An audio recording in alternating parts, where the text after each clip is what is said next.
Motorsport is back at the AA Kyalami Off-Road Complex for the final heats in round 1 of Super Series 98, with the weather taking a change for the worse.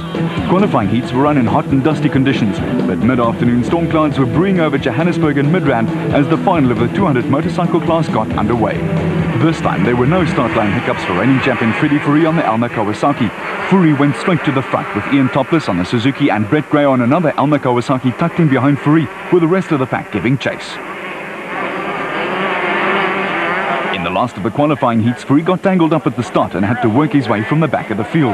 A tremendous ride took him into third place, but the youngster from Pretoria also had a few problems on his hands at the front of the field. Motocross star Topless and Gray were right on Fourie's heels, with Jared De Jager on the Protocom Honda also in a challenging position. Mechanical problems saw De Jager drop out of the last qualifier, and he was also determined to bounce back and come up with a worthwhile result. Behind the first four, there was a bit of traffic jam at the tightest corner on the circuit, with Fourie, Topless, Gray and De Jager threatening to break clear of the rest of the opposition.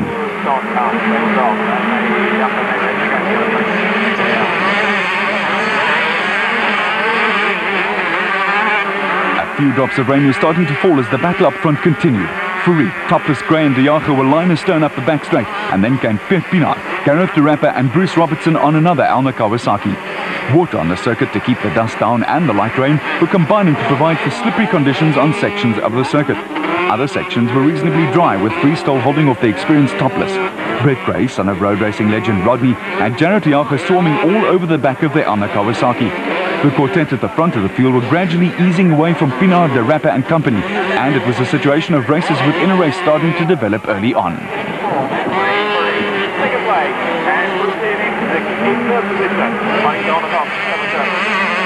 The battle between Freddie Fourie and Brett Gray for the 200 motorcycle championships in Super Series 97 went all the way to the wire, with a pair amongst the hot favourites for the Super Series 98 title. The Elna Kawasaki pair was split by the Topless Elf Suzuki, with Jared De Jager and the Protocom Honda still putting pressure on Gray. Piet Pienaar was still at the front of the second wave of riders, with a terrific battle for 6th and 7th developing between Gareth de Rapper and Bruce Robertson.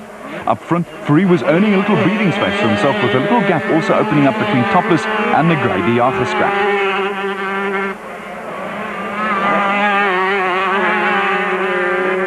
There was a change in race order when Bruce Robertson eased his way past Gareth de Rapper to move into 6th. Robertson now had his sights set on Piet Pienaar on the Russell Campbell Racing Kawasaki, while up front the status quo was unchanged. There were small gaps between race leader Freddie Fourie, Ian Topless, Brett Gray and Jared De Jager, and it looked increasingly as though a mistake or a little fatigue late in the race would be needed to change the order amongst the first four on the racetrack.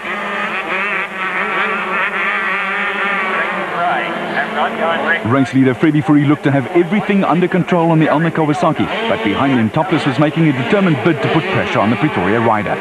Through the long left-hand sweep after the start-finish jump, Topless took a much wider line than Fourie, and the move paid off when the gap between the pair came down to a bike length or two again. Catching the rider ahead and getting past are two different matters, and it was through the tighter sections that the Elna Kawasaki appeared to hold the edge, and Fourie was able to pull away from Topless. Behind the pack, Brett Gray was still holding off Jared De Jager, with Piet Pienaar in 5th place, putting some daylight between himself and Bruce Robertson, who faded a little over the closing laps.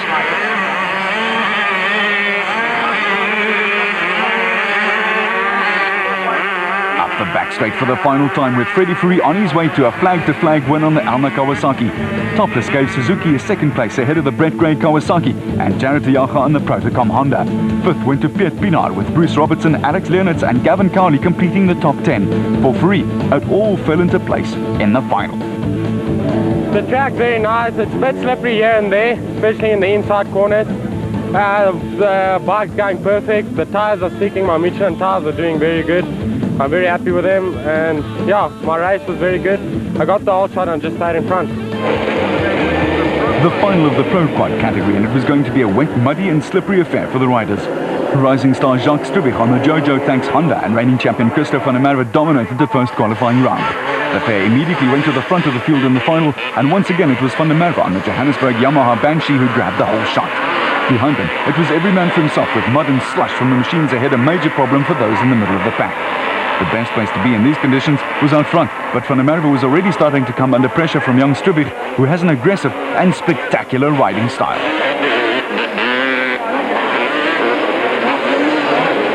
With a trademark aerial flying the All Black flag from the back of the Honda, Strubich lost a bet last season under the rugby, it did not take Strubich long to jump into the lead. He caught and passed Van der Merwe on the tightest section of the circuit, and the big question now was whether or not Van der Merwe could stay with Strubich and possibly force the younger rider into a costly mistake.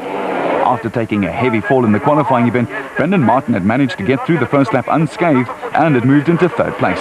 Martin had opened up a slight gap over the rest of the pack, but Strubich and Van der Merwe were quickly turning this into a two-horse affair.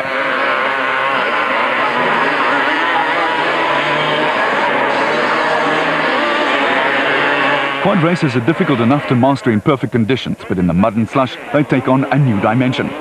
The Pro Quads are highly modified vehicles powered by engines over 250 cc's, and in the wet, new levels of skill, concentration and bravery are required. Strubich, Van der Merwe and Martin had broken away from a pack of riders that included Mark Breckel, Super Quad champion Evan Hutchinson, Sean Rademacher and Butch Earcoat, and the best the second wave of riders could hope for was a mistake from those ahead of them. With all the spray of mud, they're coming up in your face. The battle for the minor placings had plenty of potential for turning into a dogfight, with errors of judgment easy to make in the wet conditions. The tight section at the bottom end of the AA Kyalami Light was the driest stretch of the circuit, and it was here that most of the overtaking was going to be done.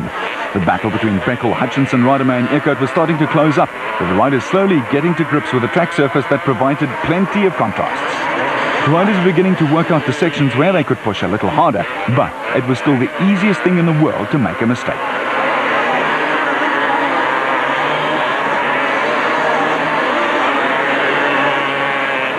The large crowd which had braved the weather was getting its money's worth where the racing was concerned, with a terrific battle going on between Evan Hutchinson and Mark Breckel for 4th and 5th. Sean Rademacher in 6th place was manfully sticking to the pair, while at the front of the field there had been a little drama. A mistake saw Christophe Van der Merwe on the Johannesburg Yamaha Banshee lose 2nd place to Brendan Martin, and while Strubich was starting to get in amongst the back markers, Van der Merwe was having to pull out all the stops to try and reel in Martin, with a grandstand finish on the cards.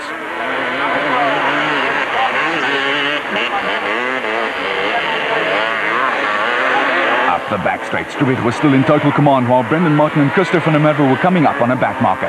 Such was Strubich's dominance that he even had a little time for showboating on the jump into the start-finish area. Strubich was obviously thoroughly enjoying himself and was demonstrating just why he's regarded as one of the best young talents to have emerged on the South African off-road racing scene over the last 2 years. Strubich kept glancing over his shoulder to check on progress behind him. He need not have worried because he was well clear of Van der Merwe and Martin. It was Van der Merwe who was now under pressure, with Martin constantly closing in and looking set to regain 2nd position.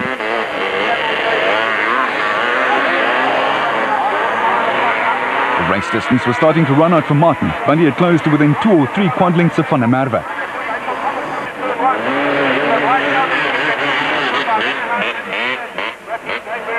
The relentless pressure from Martin brought its reward when he powered past Van der Merwe to move into 2nd place.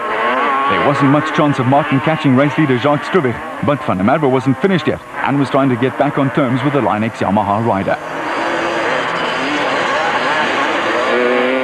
Coming up to take the last lap forward from race officials, there wasn't much to choose between Van der Merwe and Martin. With his nose out in front again, Martin, out on the latest Yamaha Banshee, had the advantage and was gradually easing away. There was no way Martin was going to catch Jacques Strubich, who had a 50 or 60 meter lead with less than half a lap to go to the flag. All Strubich had to do was stroke the Jojo tanks home to an impressive victory, with Martin having to work hard for his 2nd place. A comfortable win for Jacques Strubich, with a few anxious moments for Christophe Van der Merwe on the way to 2nd place. A good ride brought Brendan Martin home in 3rd place, with Mark Breckel holding off Evan Hutchinson in a big battle for 4th and 5th, and Butch Earcoat got himself 7th spot. It was muddy but enjoyable. But never again.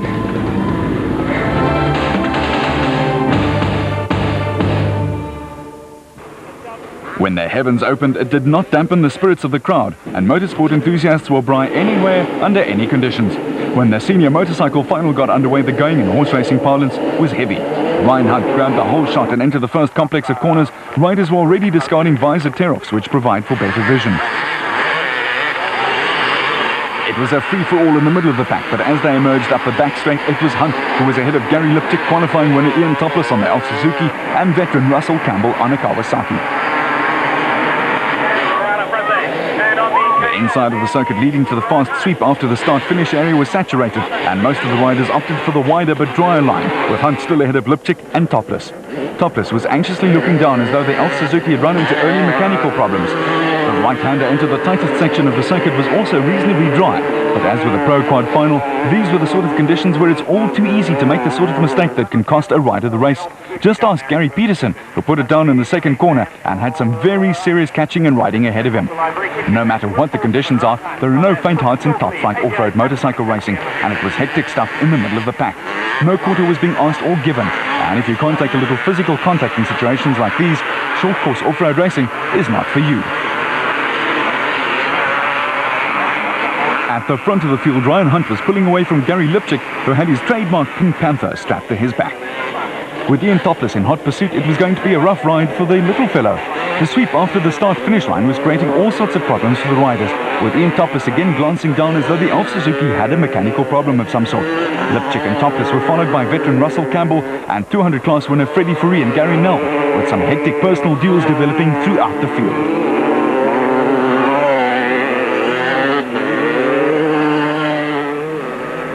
One of the advantages of being at the front of the field is you don't get dirty, and Ryan Hunt was busy establishing a narrow but telling early lead.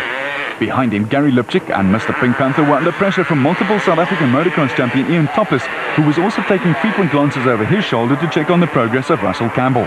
The veteran Campbell has won more South African motocross titles than any other rider, and in fourth place and ahead of a whole bunch of youngsters, was doing very well, thank you very much for asking. Topless had taken over second position from Gary Lipchik, who now had Campbell, Freddie Fourie and Gary Nell breathing down his neck. Lipchik lost another place when Campbell went ahead of him, with the veteran Campbell now up into third and showing the youngsters that he's learned a trick or two over the years.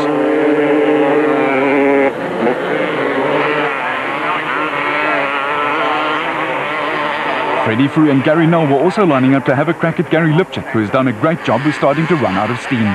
Both Fourie and Nell looked ready to take Lipchik, and Russell Campbell could also expect a little pressure from the pair in the closing stages. In Campbell's favour was an old motor racing adage that age and cunning often has the beating of youth and enthusiasm. Up the back straight, Fourie started to line up Lipchik for a passing manoeuvre, and over the jump into the start-finish area was ahead of the Santon Honda rider and up into fourth place.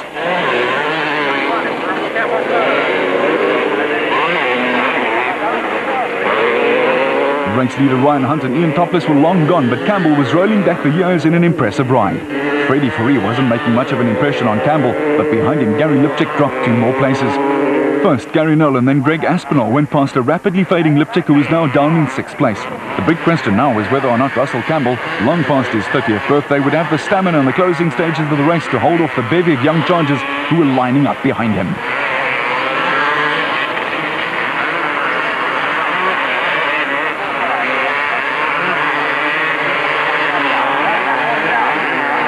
The back straight, Campbell was still hanging in there, but must have been desperate to see the last lap flag come out from race officials. Race leader Ryan Hunt had already seen the last lap flag and had the race in the bag. Hunt's squeaky clean appearance was testimony to the fact that he had spent the entire race out in the front of the field and was not involved in all the mudslinging going on behind him. Hunt first made a name for himself in South African motocross and then campaigned successfully overseas. Mud and slush were nothing new to another rider approaching veteran status, and he was squeezing home ahead of Ian Topless on the Elf Suzuki. A great ride saw Campbell hold off the young chargers in Fourie, Nell and Aspinall, with Gary Lipchik ending up in 7th place ahead of Alan Julian. Convincing race winner Hunt did not mind the severe race conditions at all, thank you very much. Yeah, well, conditions certainly changed. Got a bit of a thunderstorm come over. The track was obviously very wet, and it's still raining now. But I managed to get the whole shot, keep out in front, and that way in the rain you don't get splashed with mud, so you keep clean and you can see where you're going, and it all went very well. A combined field for the final of the Super Truck, Super Special and Production Vehicle categories, with an upset in the qualifying rounds when Claudio Piazzamuso in the yellow Sobe Ford Courier beat brother and reigning champion Paolo in the light Ford Courier. When Paolo and the light Ford took the wide line through the left-hand sweep, it was the break that Claudio needed to take the Sobe Ford Courier into the lead, ahead of Bucks Carolyn and the big 4x4 Sobe Ford F-150. Carolyn was under pressure from early production vehicle leader Frank de Greef in the Volkswagen Beetle and Super Specials leader Henry Kirstein in the Chenoweth.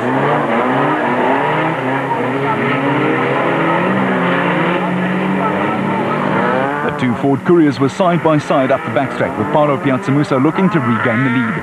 Carolyn was in trouble in the Ford F-150, which was a handful in the wet. First Henry Kirstein and then Frank de Greef went past the reigning Super Special champion who sold the Chenoweth to Kirstein. Carolyn also had the other Super Specials of Bodo Bertolt and Max Moore closing in on him, and it was going to be a tough outing for Carolyn.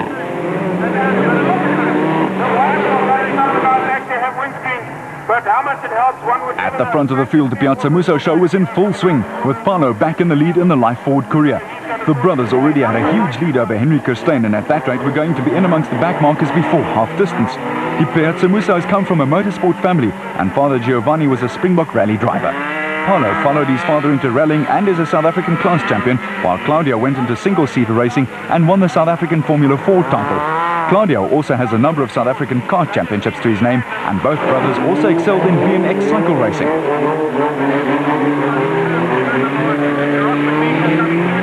The big Ford Couriers imported from American Stadium Racing are an awesome sight when they are in full cry around the AA Kailami short course off-road circuit.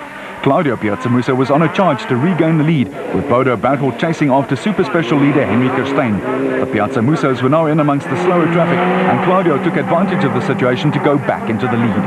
Up the back straight, he had 3 or 4 car lengths between himself and brother Paulo, but up ahead was more slow traffic.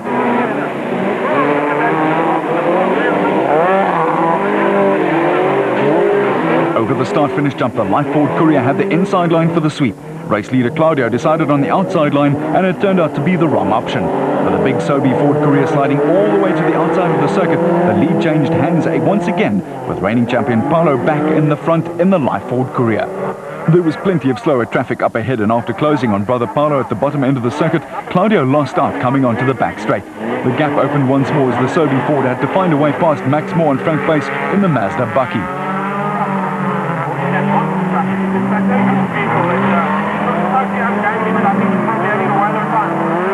Spectacular stuff from race leader Paulo Piazza Musso, with brother Claudio starting to lose a little ground, with body panels starting to come adrift on the Sobe Ford Courier. Paulo Piazza Musso in the Life Ford Courier was now starting to take control of the race, and it did not look as though there would be a repeat of the upset earlier in the day when Claudio won a qualifying heat in the Sobe Ford.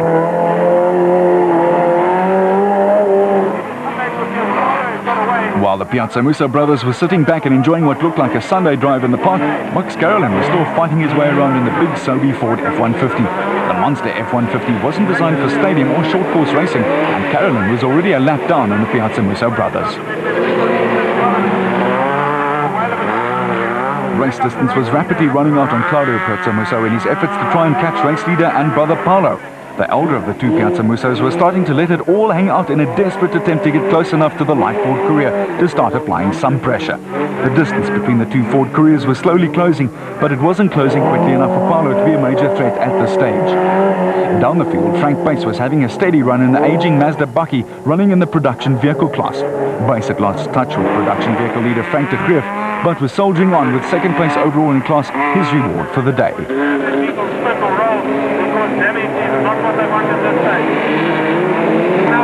The home-built WPP Wingfoot of Max Moore was circulating steadily and running second in the Super Special category. Frank de Greef in the Volkswagen Beetle was out in front of Frank Bass in the production vehicle class, with the field starting to spread out in the closing stages. Bodo Bertolt was second in the Super Special class in the Orca Golf and was about to come under attack from the two Ford Couriers who were on their last lap.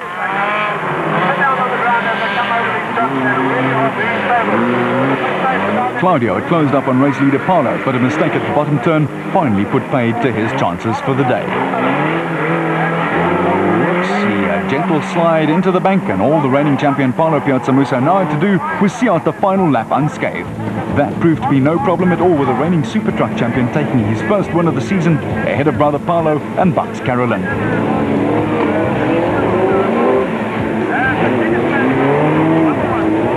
Great result for the Ford team in round 1 of the Super Truck category in Super Series 98, with the Piazza Musso brothers firmly entrenched as title favourites.